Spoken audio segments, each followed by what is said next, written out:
Hola, hoy vamos a hablar de la práctica de la meditación y el hacer oración contemplativa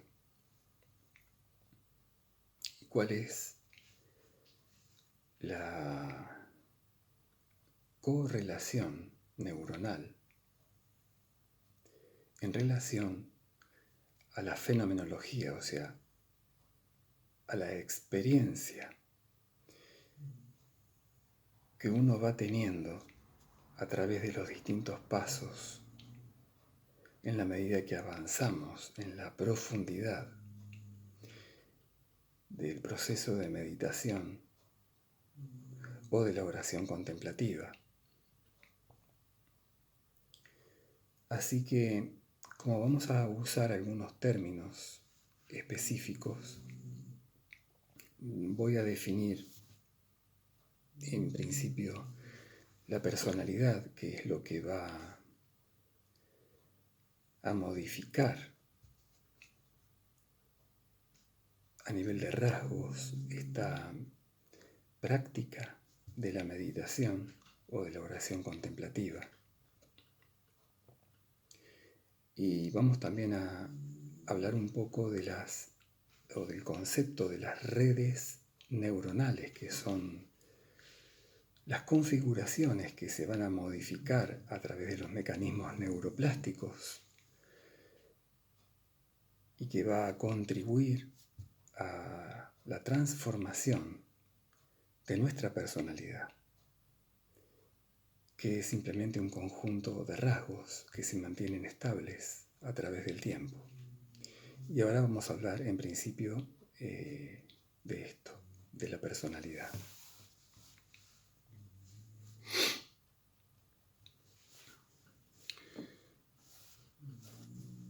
El marco general. En psicología, la personalidad se define como un patrón relativamente estable de rasgos, emociones, pensamientos y conductas, es decir, un conjunto de rasgos. Pero ese conjunto tiene capas. ¿A qué se define o cómo se define rasgo?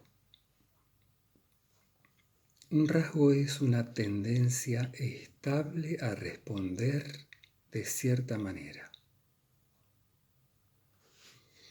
Por ejemplo, tendencia a la ansiedad, a la compasión, a la irritabilidad.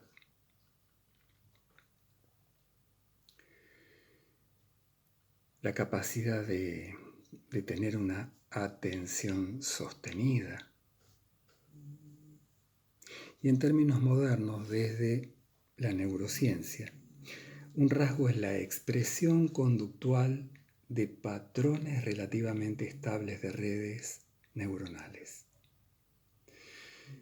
Es decir, no es solo psicológico, no es solo biológico, es neurobiológico más experiencial estabilizado.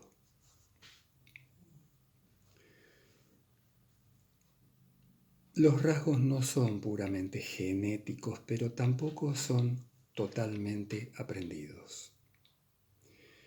Y aquí vamos a incorporar dos términos que forman parte de un rasgo: el temperamento y el carácter.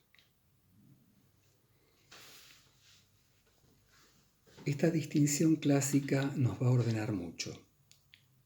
El temperamento tiene una base biológica innata. Aparece desde la infancia, relacionado con reactividad emocional, nivel de activación, sensibilidad al estrés. Por ejemplo, un niño más irritable o más calmo desde bebé.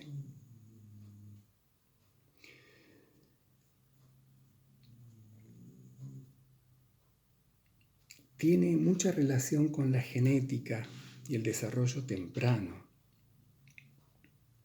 el temperamento, mucha relación con los sistemas límbicos y los sistemas autonómicos. En cambio, el carácter se construye con la experiencia, la cultura, la educación, las decisiones personales. Incluye hábitos, valores, formas aprendidas de responder. Es más plástico que el temperamento, o sea, que tiene mayor posibilidad de modificarse a través de la experiencia, del vivir viviendo, a través de mecanismos neuroplásticos o de la llamada neuroplasticidad, que es la base del aprendizaje y la memoria, la matriz.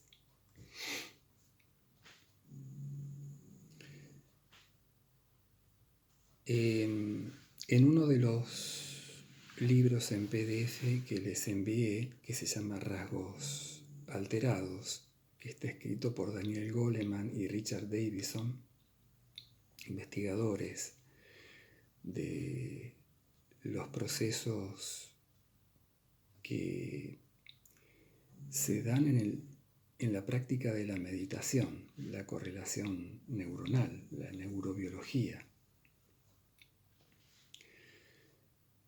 Y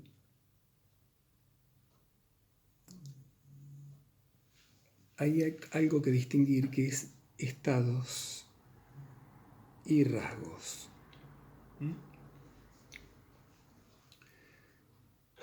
Los rasgos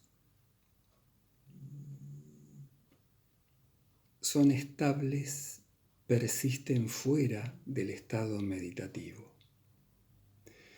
Es decir, repetir ciertos estados mentales puede transformarlos en rasgos duraderos. ¿Qué significa esto? Que si yo realizo una práctica meditativa, por ejemplo, y la hago diariamente, repetitivamente, sostenidamente a través del tiempo, 1 mes, 2 meses, 3 meses, 4 meses, 1 año, 2 años,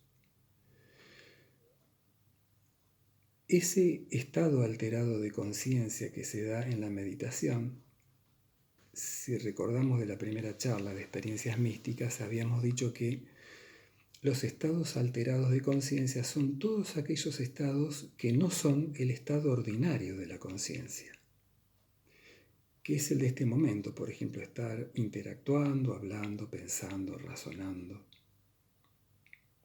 Todo lo que no es este estado de vigilia ordinario se llaman estados alterados de conciencia. Por ejemplo, el sueño paradójico, el sueño profundo, el estado contemplativo, el estado de coma, el estado de mutismo aquinético. Hay un montón de estados alterados de conciencia. No significa que sean patológicos. Algunos sí son patológicos, pero no todos. El dormir no es patológico, es algo fisiológico. Y es un estado alterado de conciencia. Así que ese concepto es importante. Cuando uno practica la meditación en forma repetitiva y sostenida en el tiempo, se generan transformaciones en nuestra forma de ser, en el carácter, mejorando un montón de aspectos. Uno se puede tornar más compasivo, más altruista, más empático, más paciente.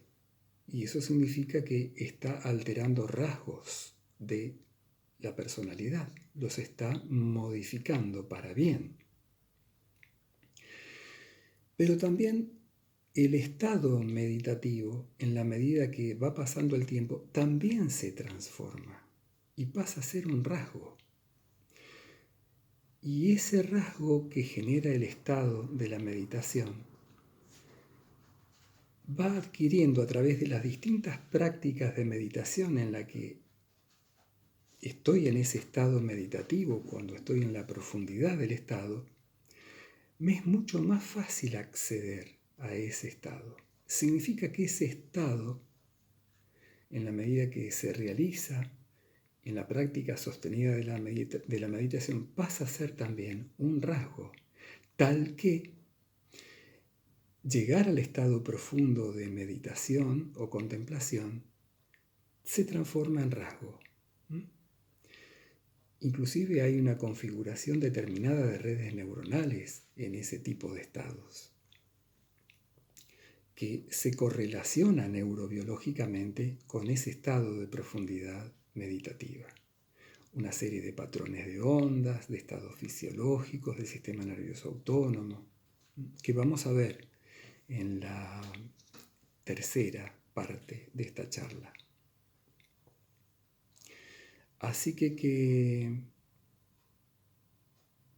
bueno, esto es lo que yo le quería transmitir con respecto a personalidad, y que quiero insistir en esto.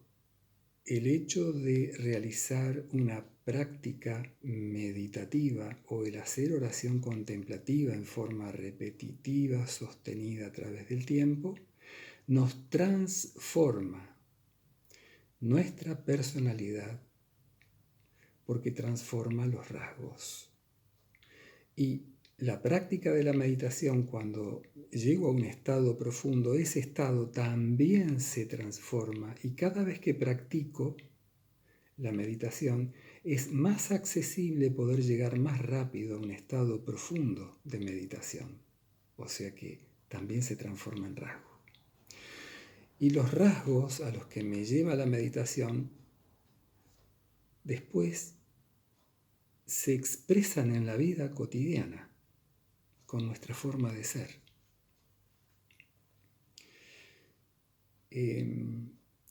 Por ahora yo voy a finalizar esta parte de la charla porque van a ser 3